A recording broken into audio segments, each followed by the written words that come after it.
Hi everyone, this is Dr. Mike, host of the free iTunes podcast, Psychiatric Secrets Revealed with Dr. Mike, but that's not why I'm here today. This is another Saving Savvy episode. This time we're doing a review of the new Sony RX100 camera, which I'd like to report is a very mediocre camera. Now I'm probably using that term incorrectly, maybe a very average camera. Well, I'm probably using that term incorrectly too. Actually, I think this is a camera that, because it is so average in some ways, it's really probably the best point and shoot camera that you can currently buy. So what do I mean by average? Well, if you look at other point and shoots, and when I say point and shoot, what I'm talking about is a camera that's relatively compact, that has an attached lens and probably an attached flash. You can't interchange the lenses on it. So your typical camera that most people use. Why is it so average? Well, let's take a look at the zoom. This is a 3.6 times zoom. Certainly there's compact cameras that have 18, 20 more zoom than this. So that's certainly not the biggest zoom. How about the sensor? This has a 1-inch sensor. Now, granted, a 1-inch sensor in a compact camera is huge, much bigger than what you normally would have in a compact camera. But there are other compact cameras like the Canon G1X that has a much bigger sensor than this one. So it's not really the biggest sensor. How about controls?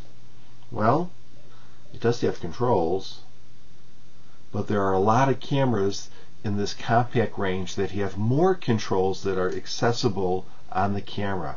Thinking of like the Canon G series or the Nikon P7000 series and others, they just have buttons and stuff all over the place. This is fairly simple, so it doesn't have the most buttons. How about the most other features? For instance, is there an accessory port or a hot shoe where you could plug in an external flash or maybe a viewfinder? Is there built-in GPS in this camera? Now, even though this camera can take raw files, is there a RAW to JPEG conversion in it? No. A lot of cameras have those features. So how in the world could this be, in my very amateur and humble opinion, the best compact camera? Well, it's because I think the Sony engineers are geniuses. And instead of trying to make the camera with the longest zoom or the biggest sensor or the most buttons, they decided to make a compact camera. A camera that is truly small enough. Now again, it's also not the smallest camera. Here's just another compact camera that I had lying around. You can see it's much smaller. But a compact camera that you could actually put in your pants pocket. If I had a shirt pocket here, I could put it in my shirt pocket. And it really is wonderful to have a camera that I can carry without having to worry about losing it or hanging it around my neck or putting it in some sort of a camera bag, which I would have to do with a lot of these other cameras and certainly with the DSLR. So, what about image quality? Or, does it have good image quality? Yes, it has superb image quality because it's combined very high quality components into a camera. We've got a nice metal body, we have a Carl Zeiss lens, we have that nice 1-inch, almost 21 megapixel sensor, and these are not 21 megapixels that are just thrown away to make the camera sound like it has a lot of megapixels. It really does add a lot of detail to the camera. It has a brilliant, wonderful display, which is not really that easy to see sometimes in bright sunlight, but it's still great. Many of these buttons are customizable. Many of these buttons serve multiple functions. So although it's not as convenient as, let's say, a nice DSLR to access certain functions, it's pretty easy. And in fact, you have a little control dial here, and you have a ring up here. I would have preferred a clicker ring, but this ring works up here too. You have customizable features up on top, plus your typical scene modes and intelligent mode and something called super intelligent mode, which allows you to take pictures in lower light. It has, of course, a high definition movie mode, and I'll show you some of those movies, little tiny clips too, just to give you an idea what that looks like. So let's move on and actually look at some pictures.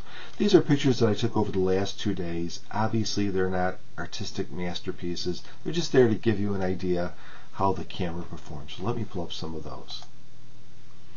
Okay, in this first picture, this is without a flash, and it's just showing the fact that you do get some bokeh. You see the picture of the cup kind of sharp in the foreground, and the background's nice and blurry. The second picture shows the macro mode. This camera is capable of macro photography, but not very capable.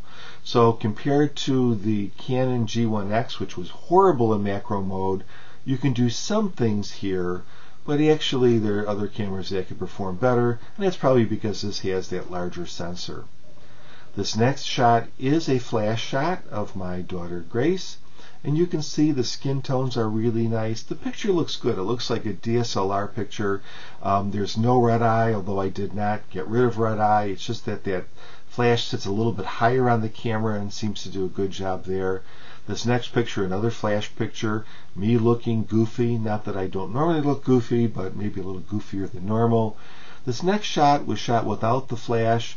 This was done at 1600 ISO, and if you zoom into it, you will see that there is some noise, but it's very soft and well distributed, so it almost looks like a film grain rather than that obnoxious digital noise that some cameras have. And so this picture is perfectly usable. Here you see a picture of my son and daughter outdoors. Again, just the quality of the picture is more of a DSLR quality. And this next picture is a sewer cover, but it shows you that it has a nice sharp lens and looks pretty clear.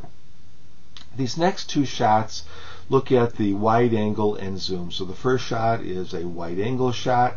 The second shot is a zoom all the way shot. Looks pretty good. I mean, it's 3.6 I think zoom. Actually, it's not a bad zoom. The next shot is just a nature shot. And this shot was interesting. I found this kind of wildflower growing among some rocks, and you can see the bokeh in the background. But when I crop onto the flower itself, the flower really does retain a lot of detail. Looks pretty good. Much better than what you would expect with your typical point and shoot.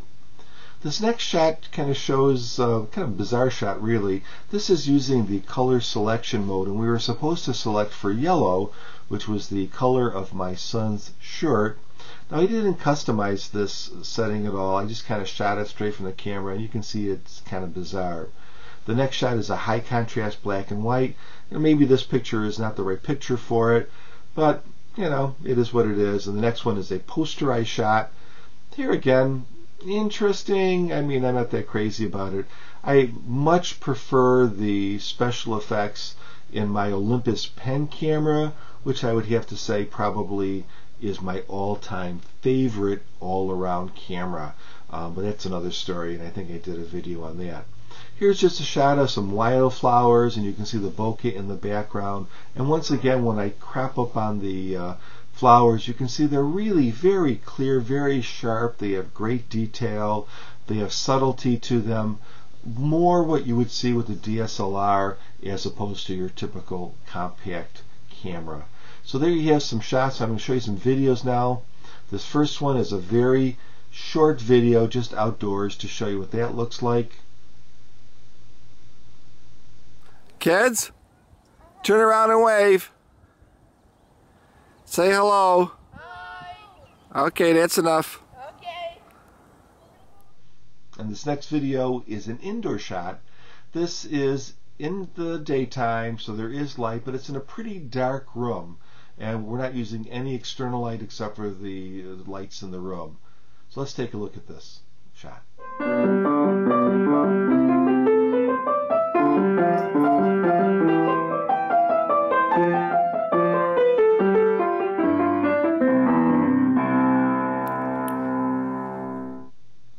Well, there you have it, the Sony RX100. a camera that achieves superior performance by being average. And I'm just kind of joking with the average comment because all the components are pretty high level in this camera and the engineering is certainly top notch. But it didn't strive to be the biggest sensor or the longest zoom or the most controls or most features. It just kind of, I guess those engineers just decided, let's make a really good, actual, real compact camera. I think it's pretty great, and I would recommend it. So thanks for watching, and if you have any time, please give my free podcast a listen. It's called Psychiatric Secrets Revealed with Dr. Mike, and it's free on iTunes and other places. Just search for that term and you'll find it. And I guess the one thing, if I had one true complaint about this camera, I'd say the price seems a bit high, but it is a pretty amazing camera. Take care.